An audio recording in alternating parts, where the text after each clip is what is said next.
Good evening, ladies and gentlemen. I'm Ryan Bijan, host of Cowtown Movie Classics, and welcome to this very special presentation of Time After Time, the fabulous 1979 science fiction film starring Malcolm McDowell, Mary Steenburgen, and of course David Warner as perhaps the most terrifying version of Jack the Ripper ever seen on the silver screen. Joining me today is a very special guest. He is an award-winning novelist, screenwriter, and director. Fans of science fiction perhaps know him best as the director of Star Trek II, The Wrath of Khan, and Star Trek VI, The Undiscovered Country, the two most beloved entries in that incredible franchise. And of course, I'm a big fan of his work, certainly for the film that we're about to see today. Please welcome Mr. Nicholas Meyer. How are you doing today, Mr. Meyer? I'm good so far. We look at your body of work. Obviously, you have a deep interest in the novels of the Victorian era and, of course, speculative fiction. And you look at Time After Time, this is the perfect breeding ground of both of those interests. So, how does one go from novelist to screenwriter to making your directorial debut with this film? Well, the short answer to that is sort of the leapfrog method. When my novel, The 7% Solution, which is a Sherlock Holmes novel in which Sherlock Holmes meets Sigmund Freud, when that rather improbably jumped onto the bestseller lists and stayed there for 40 weeks, the movies were inevitably, certainly back then, going to be interested in it.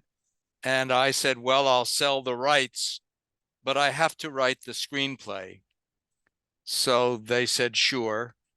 The screenplay that I wrote was nominated for an Oscar in the screenwriting category. So that when I wrote Time After Time, I said, I'll sell the screenplay, but I have to direct it. So it was the sort of the leapfrog method of inserting myself into the filmmaking world. I had written a couple of television movies before, so that was helpful, I guess. Sure. And was that always part of the dream, part of the goal was to become a filmmaker Yes, ultimately? yes. Ever since I saw two Jules Verne movies, the Walt Disney 20,000 Leagues Under the Sea, which I believe is still the best Walt Disney movie ever, and the Mike Todd Around the World in 80 Days, which I saw when I was 11. And I said, oh, I want to make movies. And actually, there was a little program, a souvenir program booklet that came with the movie, which I still have it sitting over there, that said, you too can make a motion picture, do it yourself, no previous experience necessary. And I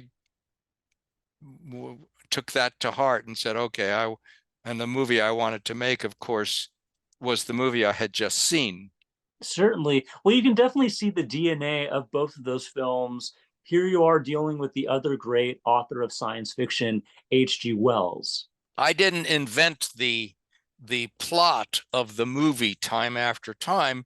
That was created by two writers, one of whom his name was Carl Alexander, and the other is Steve Hayes. And they concocted the story.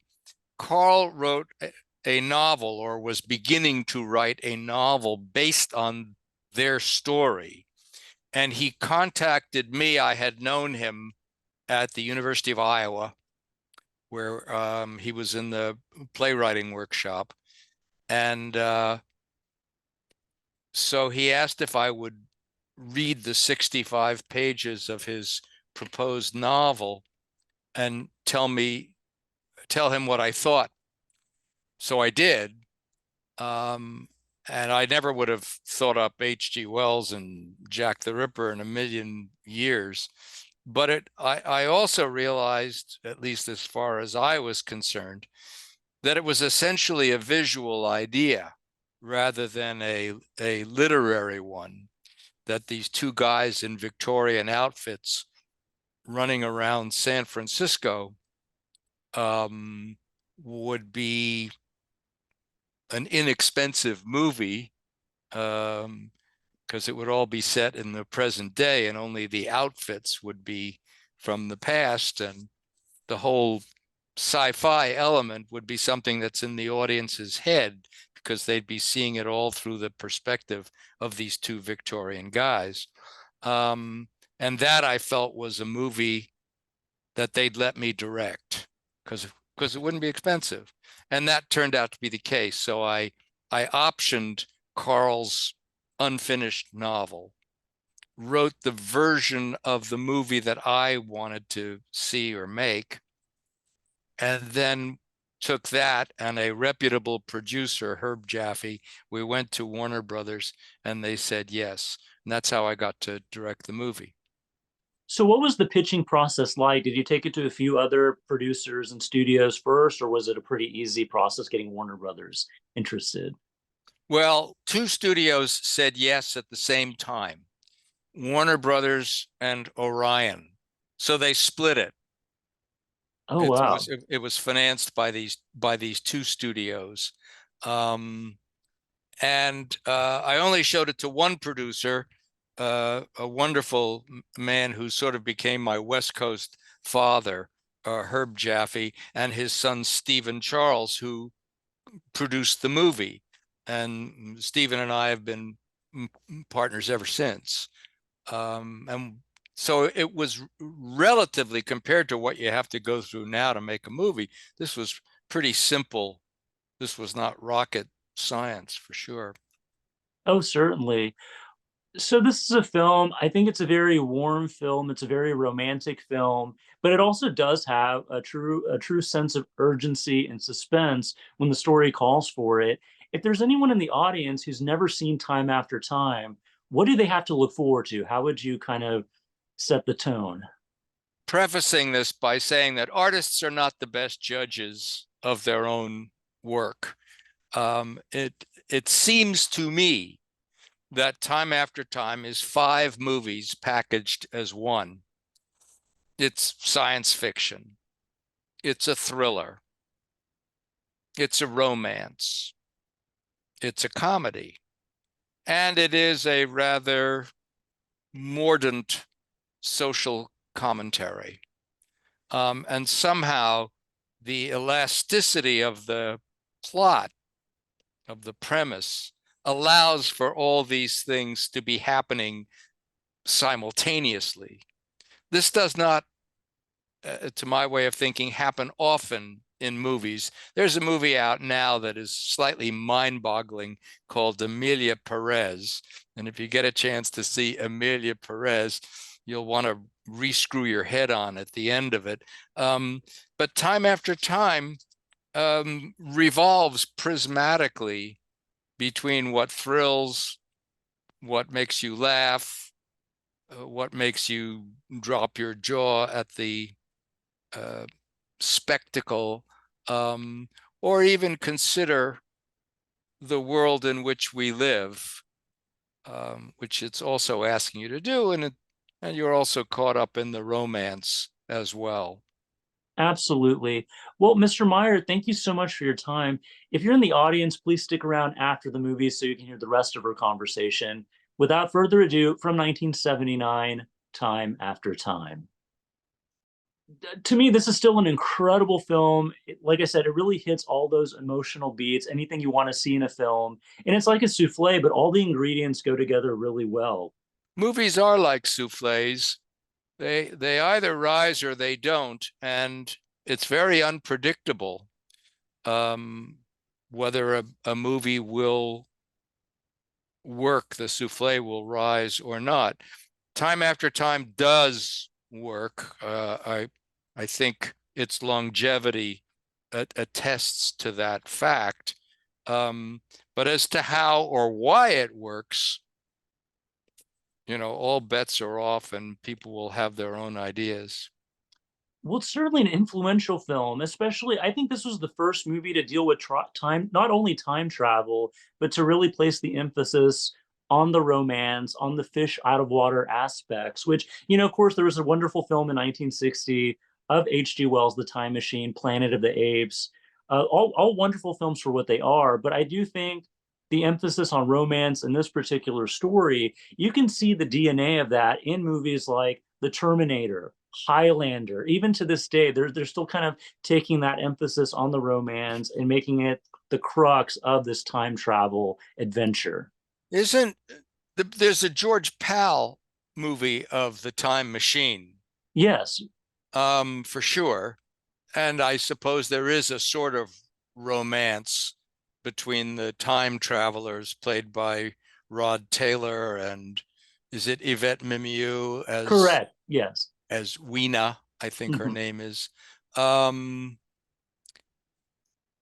it's interesting. We were talking before about Jules Verne versus H.G. Wells, and they were very different. Their approaches to what we call science fiction are almost diametrically opposed.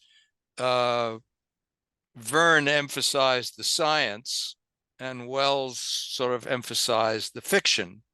When Jules Verne made a submarine, he figured out exactly the dimensions of the submarine, how much ballast, what the tanks would be filled with, and it was all very, very specific. When Jules Verne sent a man to the moon, he knew it would be from Cape Canaveral. He knew that it would be a projectile that would circle the moon and then parachute back and land in the ocean, and the astronauts would be picked up floating.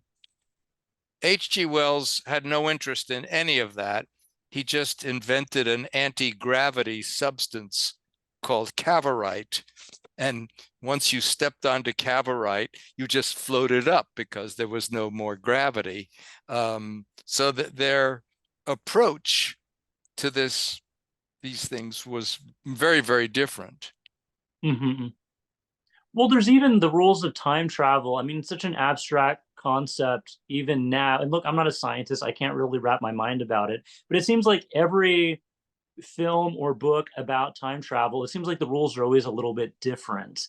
Like in Time After Time, there's the scene where uh, Herbert and Mary Steenburgen's character, they go a few days into the future and then they read in the newspaper that, oh, she's been killed. And then so they have this evidence like they've been to the future. We have to prevent these deaths from happening. But when I was watching the movie recently, I was wondering, I was like, wait a second, if she was with him in the future, how would she be? How is she still in the present to be able to be killed by Jack the Ripper? I mean, these are really difficult questions for any screenwriter to kind of wrap their mind around. I guess I didn't wrap mine very far. Yeah. Um, Somebody else once said to me, well, instead of going forward to catch Jack the Ripper, why didn't he just go back an hour or two and head him off at the bottom of the stairs? Once you incorporate the concept of time travel, you have a million different directions you could take the story. True. I know, again, it was based on a novel or an unpublished novel, but like as far as the role of time travel, was this something that you discussed? Well, I guess you're the writer and director, so how did you approach it? How was your approach to like the consistency? What was your Bible for that? Well, I wasn't very interested in the how of it. It Hmm. was I just it just needed to happen so the story could unfold. And I also thought, as a particularly as a first time movie director, that I wasn't about to try to compete with George Pal, Hmm. uh, because the time travel sequence in the original Time Machine movie A was so good that and I didn't want to repeat it and I didn't want to try to repeat it. So I thought to myself, what is, nobody knows what time travel is. So how could I depict it? And I'm always looking for ways to invoke the imaginative participation of the audience. Movies tend to be very literal. We'll Hmm. do it all for you. If you look at a, Blade Runner or something, there's nothing left to the imagination. It's every image is perfectly realized. It's total. And I thought that isn't very interesting to me. I think I fell asleep when I watched Blade Runner because the movie didn't ask me to do anything except just sit there with my jaw hanging open, and which I'm sure I did. But I think that all great artistic media, with the possible exception of film, succeed by leaving something out. Hmm. Paintings do not move. Music has no intellectual content. Words are just code on a page. The painting moves when it meets your eye. Beethoven becomes profound when it hits your ear. The words on the page make you laugh or cry when your brain decodes what they mean. In each case, it is the imaginative contribution of the listener, the watcher, the reader, that makes these things interact and come to life. When your imagination, movies have the hideous capacity to do everything for you. Hmm. Um, but I think some really great movies depend on what they leave out. That every Hmm. time somebody points to something, you don't have to cut to what they're pointing to. You don't have to show them. And horror movies understand this very well. Somebody sees something coming toward them and their eyes widen with fright and they scream, and you don't know what it is. Um, and so when I was trying to devise what time travel would be, I thought, so maybe it's just things that you hear, because we have a lot of recordings that go back quite far into the late 19th century. So you could hear Enrico Caruso, you could hear Arthur Sullivan, you could hear Adolf Hitler, you could hear all these people.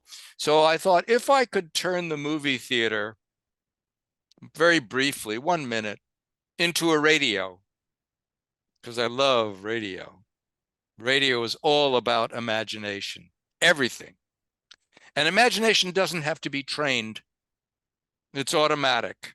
If I say, oh, Madge, look at that ring around the collar, right away, the listener is imagining this filthy shirt collar. No problem.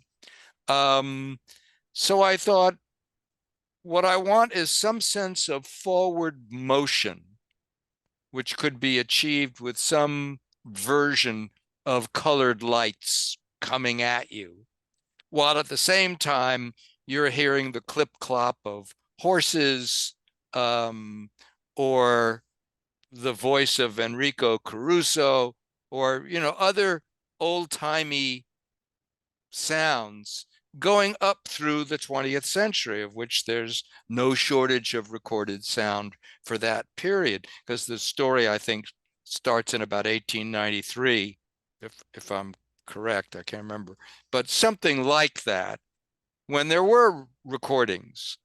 And so the theater becomes a kind of a radio set, and you're getting these visual lights to keep your eyes occupied.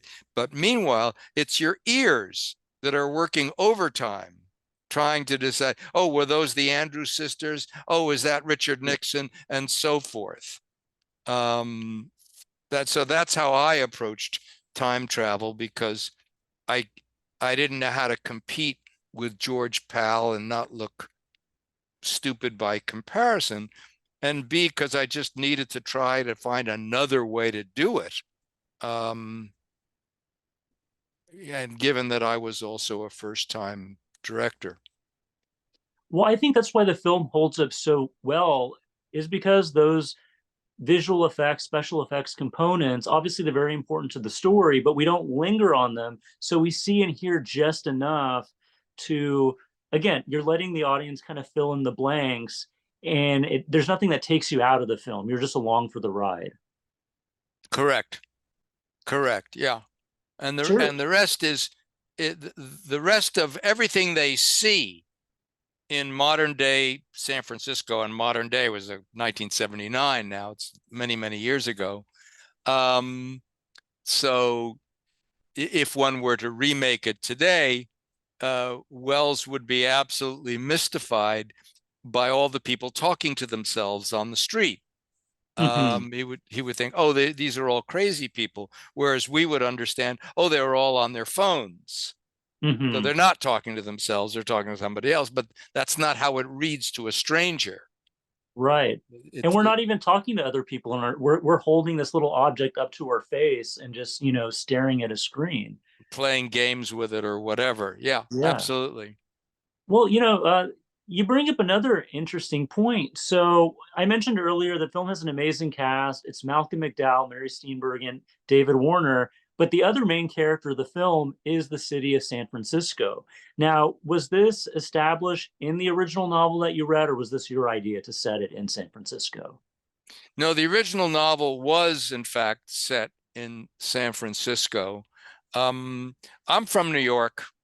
I had never been west until I was, I don't know, 23 years old when I drove across country to seek my fortune in the movie business. I didn't go right to Los Angeles. I went to San Francisco because I had an aunt who lived there, and she maybe said to have literally put up with me since she hosted me for about a month Hmm. while I meandered around San Francisco, which everybody told me was a city I'd fallen in love with, and so I did. And then eventually, when it came time for me to write my version of the Carl Alexander unfinished novel, which, by the way, was finished and was published, I just stuck all the places that I loved in San Francisco into the movie, uh, emphasizing, its modernity.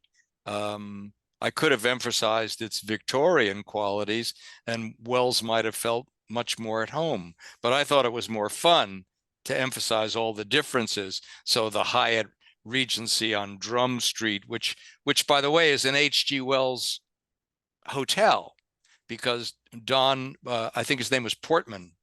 Uh, his name was Portman, the architect who designed that hotel and won all those prizes, was a big fan of an H.G. Wells movie from the mid 30s called Things to Come, which was short for The Shape of Things to Come. And that's an And incredible. I just want to say, if our audience hasn't seen that, that's an incredible film. It was directed by Alexander Korda, or no, William Cameron Menzies, who was a production designer. designed it, yes. Yeah, Same guy who designed the film. designed Gone with the Wind. So, Hmm. yeah, Portman really loved the design, Menzies' design of Things to Come. So he made it into the hotel in San Francisco. And the moment I saw it and recognized that it was a riff on The Shape of Things to Come, I thought, oh, this is an H.G. Wells hotel. Of course, he has to wind up staying there because it's very futuristic. Certainly. I mean, it's definitely funny, and you definitely get a sense of the culture clash in those scenes. Now, I just want to bring it up because I think our audience might find this interesting. Now, David Warner was not the studio's first choice to play Jack the Ripper. No, they were hoping for Mick Jagger. Hmm. I sort of vetoed it. I met Mick Jagger because I had to appear reasonable, but I thought his presence would disbalance the movie. I don't think we'd be looking at the character who was in the story. I think we'd be looking at Mick Jagger playing the character, and you wouldn't immerse yourself in it that far. Um, so I sort of dragged my heels and wound up with what I wanted, which was David Warner, whom you believe this is a doctor with a secret, rather unpleasant private life.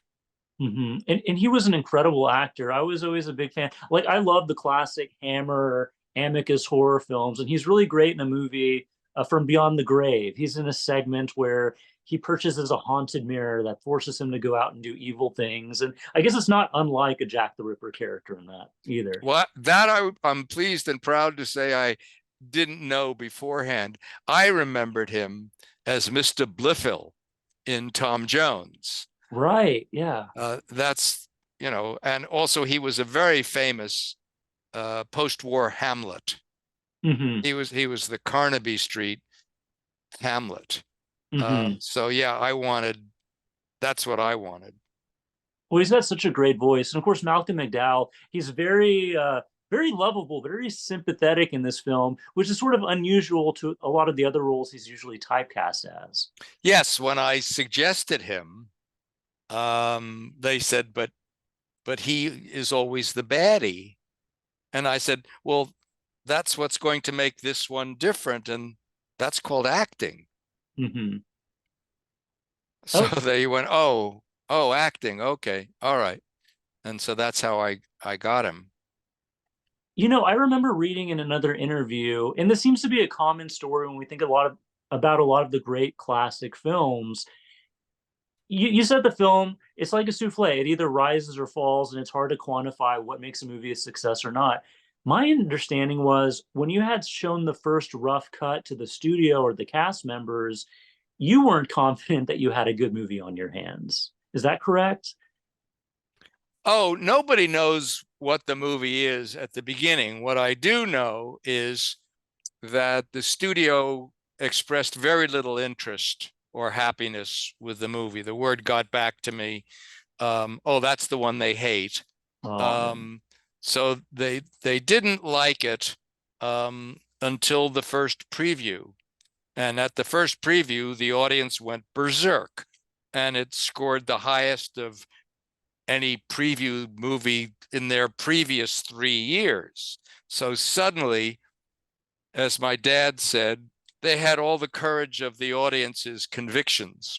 Hmm. Um, I went to that preview with a sinking heart. Really, I went in the afternoon and watched 2 reels to make sure that the thing was in focus. And I thought, oh, this is terrible. I don't know what I thought I was doing, and you've no business directing a movie. You haven't the faintest idea. Da da da da da da. So because all the quote experts, the souffle experts, had basically delivered their opinion that this thing would not rise. And when they learned that they were wrong, that we were all in effect wrong, I get a very handsome letter of apology from Ted Ashley at the time, who was running the studio. Hmm. And he said, because he, like me, he was very, very short. And he said, one thing I have in common with Fiorello LaGuardia, besides our height, is that when I make a mistake, it's a beaut. He Hmm. says, this movie is fantastic. And, so he bounced back. Somewhere I have that letter framed, because it was a handsome letter of apology. That's very kind and very rare, I feel.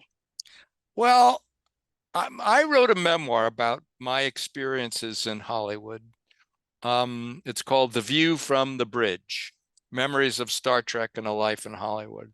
Hmm. And my life in Hollywood so far has been very lucky, very fortunate, and very filled with wonderful people, wonderfully creative, generous, supportive people. I think I probably was a fairly brash young man.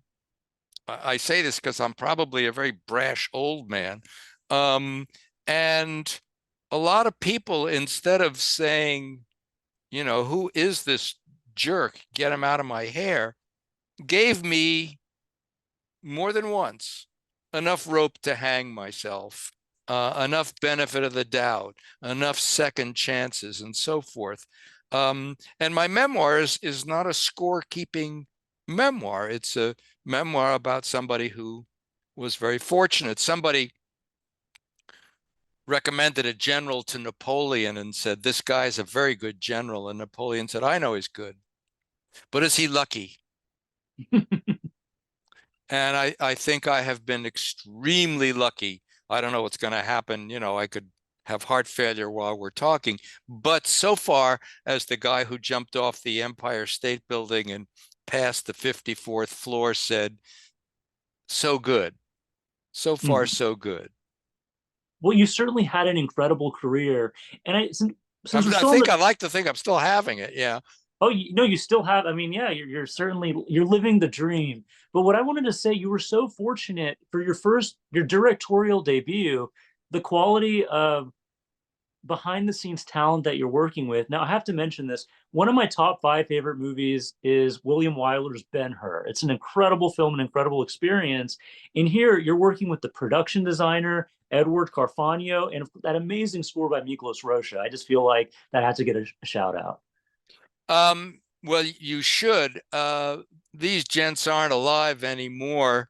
Ed Carfagno was a really remarkable guy. He also, by the way, musically very sophisticated. He was a very good pianist. Oh, Um, yeah. and he was a very quiet, modest guy. He not only did Julius Caesar, but he also he did, in addition to Ben-Hur, he did the Joe Mankiewicz Julius Caesar, which is again beautifully designed movie. He designed the time machine for me because I showed him the Nautilus from 20,000 Leagues Under the Sea, my other obsession, and I said, design me a time machine that looks a little bit like the Nautilus, and he did. And I grew up in a musical family. My mother was a concert pianist. My grandfather was a violinist in the Boston Symphony. So I have a lot of music. My sister teaches violin in Beverly Hills. Um, and I especially am very keen on music written for the movies. I had a big collection. And Miklos Roja, who wrote the music for Ben-Hur, also wrote the music for El Cid, Knights of the Round Table, Mayflower Adventure, Asphalt Jungle, Brute Force. There's a long The Thief of Baghdad. It goes on and on and on. And when I went to meet him for the first time, and I wanted it to be an old fashioned score because I wanted the score to be from H.G. Wells' point of view. Hmm. And he is a 19th century man. So everything that he sees is sci fi hardware, a television, an airplane, a mini skirt. It didn't matter. But I wanted the music to represent his point of view, which is an older point of view, a symphonic point of view. And when I thought of somebody who composed music for fantasy, The Thief of Baghdad and other, I thought, okay, Miklos Roja. And meanwhile, I had 40 LP albums that he'd written the music for. Ivanhoe, King of Kings, goes on and on and on. And I brought them all to his house. Oh, wow. And I said, can we please begin by having you autograph 40 copies of all this? And I think he must have been a little tickled over that. Um, so yes, Ed Carfagno and Miklos Roja. I made the same speech to everybody that I was going to make this movie with. And it was a simple speech. I said, number one, I know nothing. So you're going to have to teach me. Hmm. Number two, you're going to have to not mind teaching me. And number three, if I still want to do it my way, you don't get to go away mad. You have to stay. Hmm. And anybody who could withstand that catechism, no pun intended that your cat just showed up on the line catechism. Of Um, course. uh, Anybody who could withstand that exam and say, yeah, I'm in, was okay by me. And it worked out really well because I was being taught by experts, and the experts didn't mind teaching me. And then when I said, no, I still want to use the 50 millimeter here, they went, well, okay, it's your funeral or whatever. But they did it. And Mm-hmm. so we were a tight knit group. Well, that's good to hear. And I think the end result certainly shows all the love that went into the film, not just on your part, but on the cast and crew as well. Everything was it was a very loving group. Um, they all were enamored, thank goodness, of the script. Everybody loved the script, and they knew it was a cut above something. One of my favorite moments in making the movie, maybe my most favorite, was we shot a scene where Malcolm, as H.G. Wells, had a line of dialogue, shot his close up, and we broke for lunch. Mm-hmm. And I was lingering, and one of the gaffers, one of the lighting guys, came down from way up high, and he came up to me and he said, "You're the writer of this thing too, aren't you?" And I said, "Yes, I am." And he said, "Well, if you're asking me, he's saying the wrong thing right there." And I said, "Really? What should he be saying?" And he supplied a line from an earlier moment in the movie that should be repeated at this moment. Mm-hmm. And he was right. It was so much better. My line suddenly wasn't merely ordinary, it was bad. Mm-hmm. And I thought, hang on a minute, I'm the director.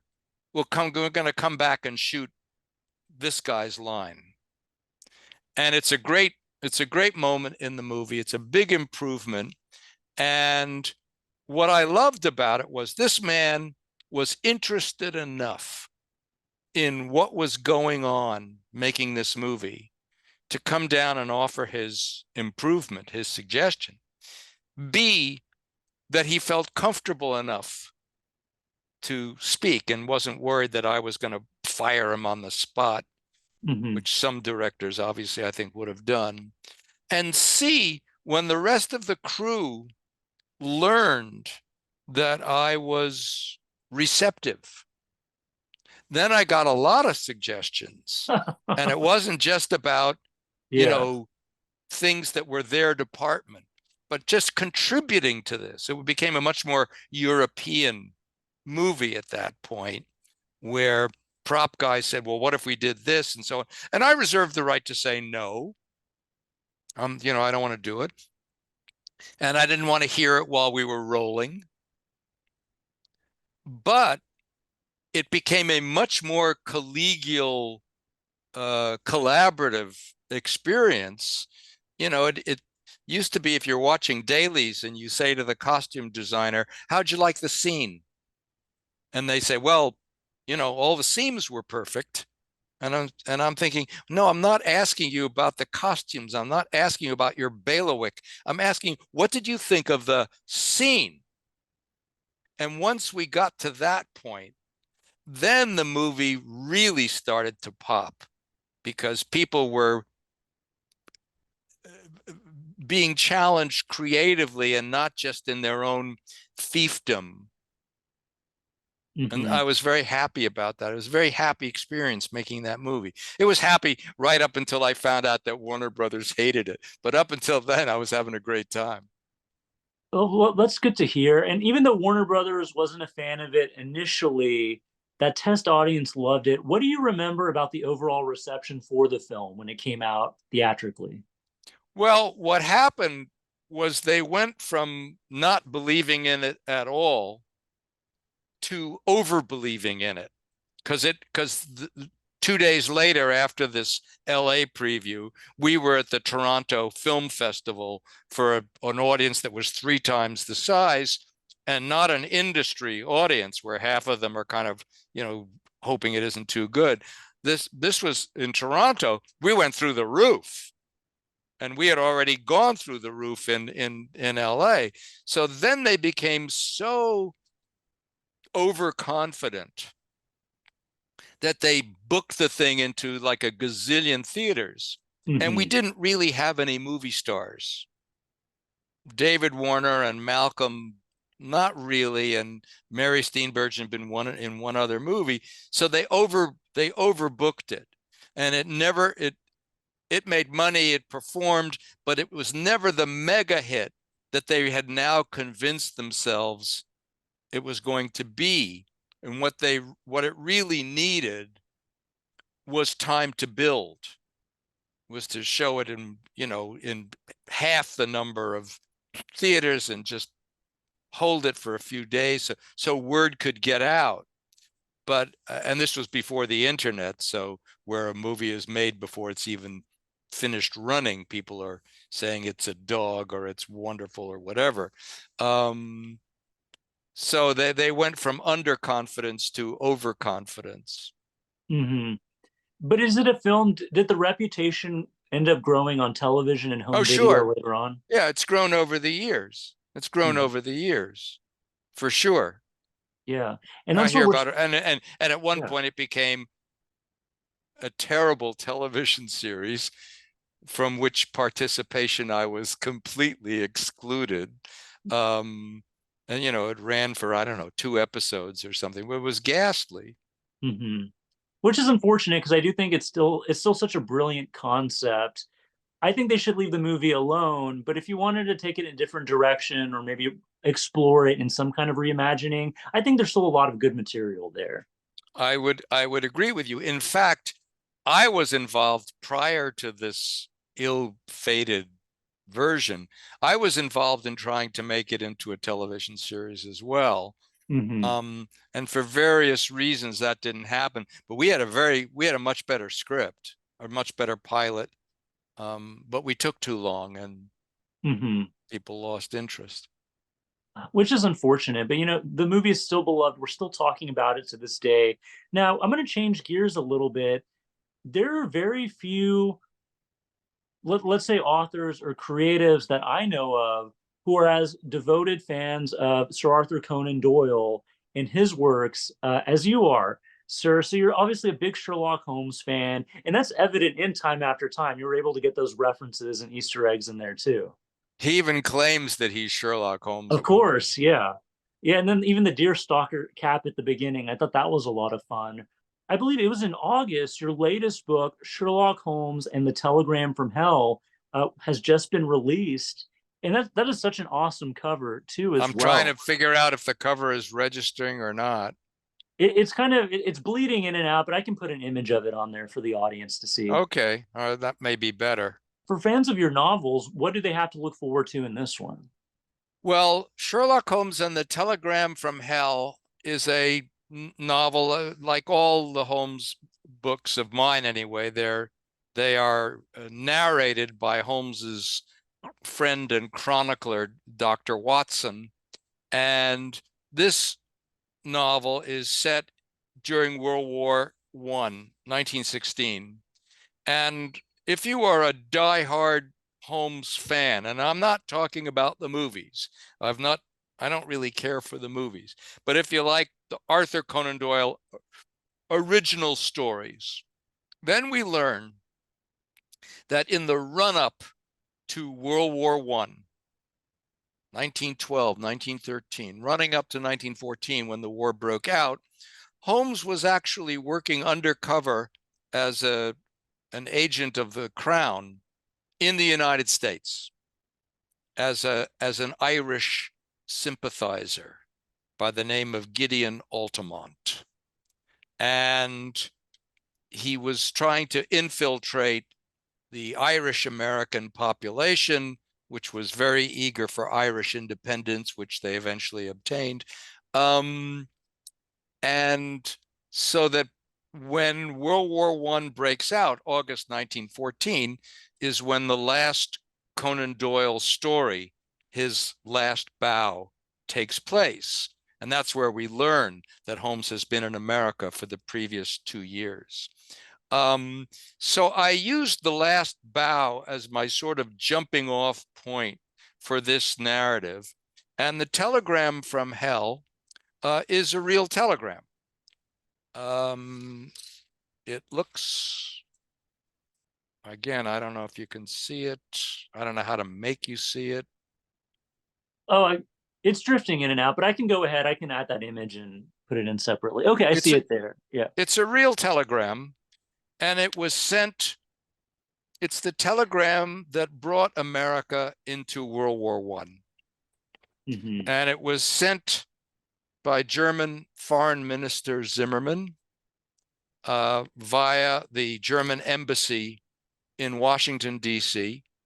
America was not yet involved in World War One. We were neutral until 1918. And it's the telegram that kind of brought us into the war. I don't want to give away more of that and spoil my wonderful book.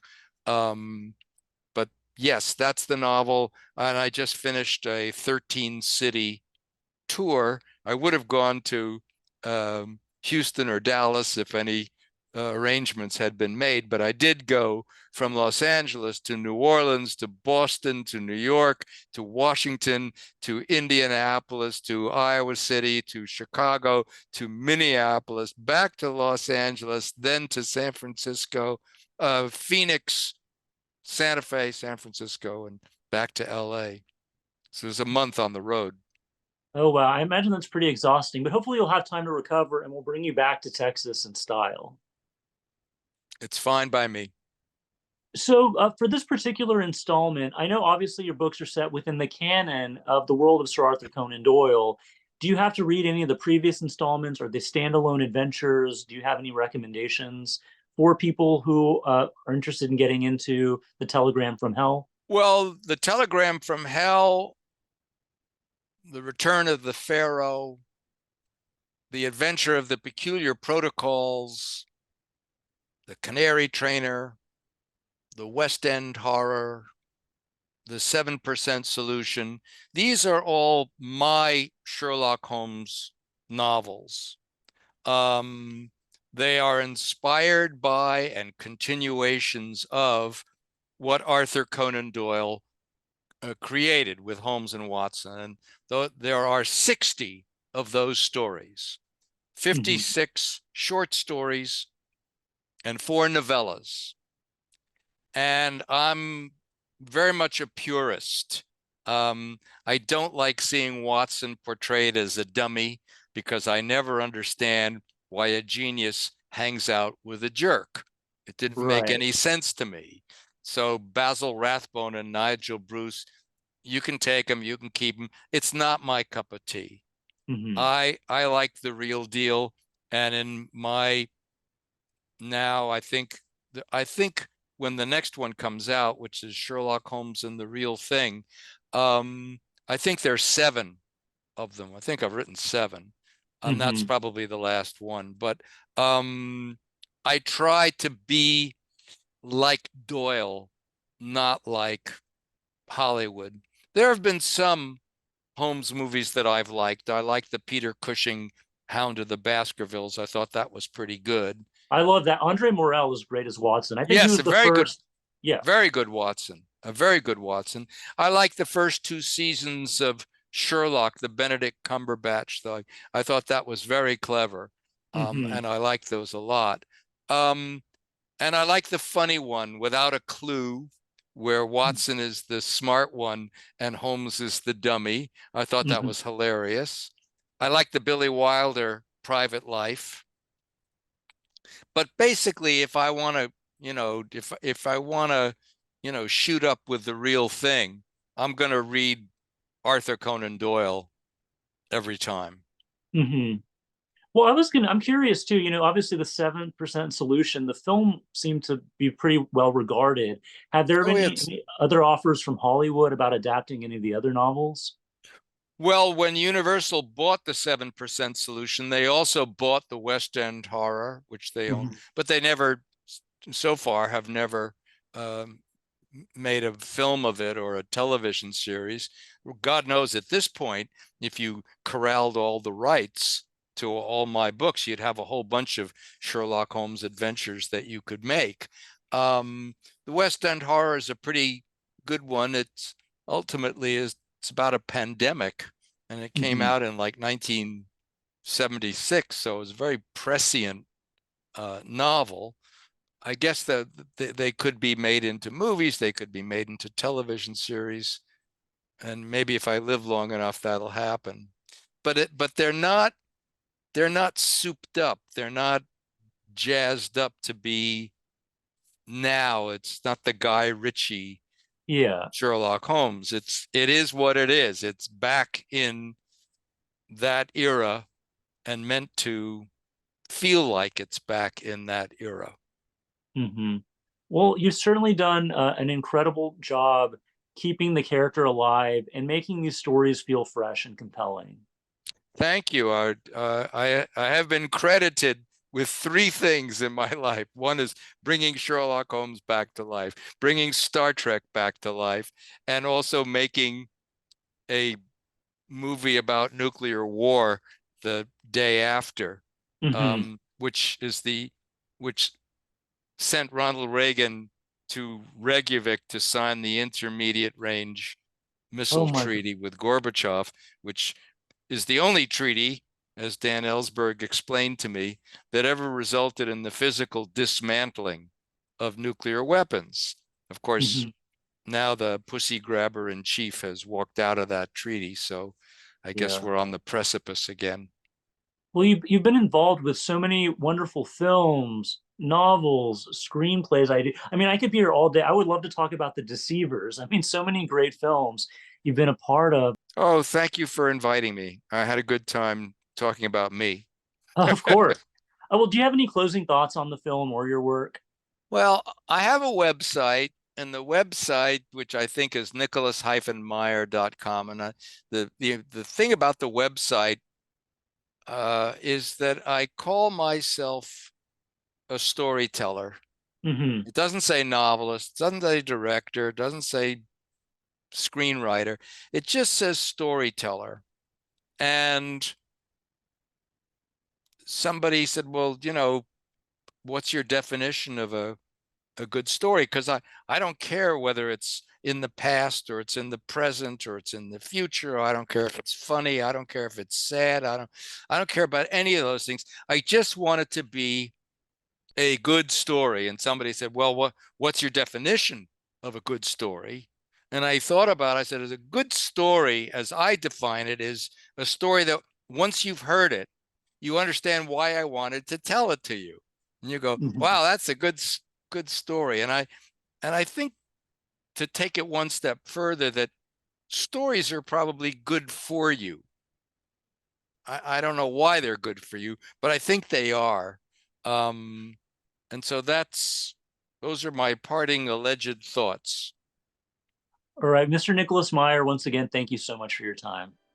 Thank you for inviting me. Oh, Thanks. of course. Hopefully, we'll have you back. There's so many other great films to talk about. Terrific. For you in the audience, I hope you enjoyed tonight's film and conversation as much as we had having it. Once again, my name is Ryan Bijan. We'll see you next time.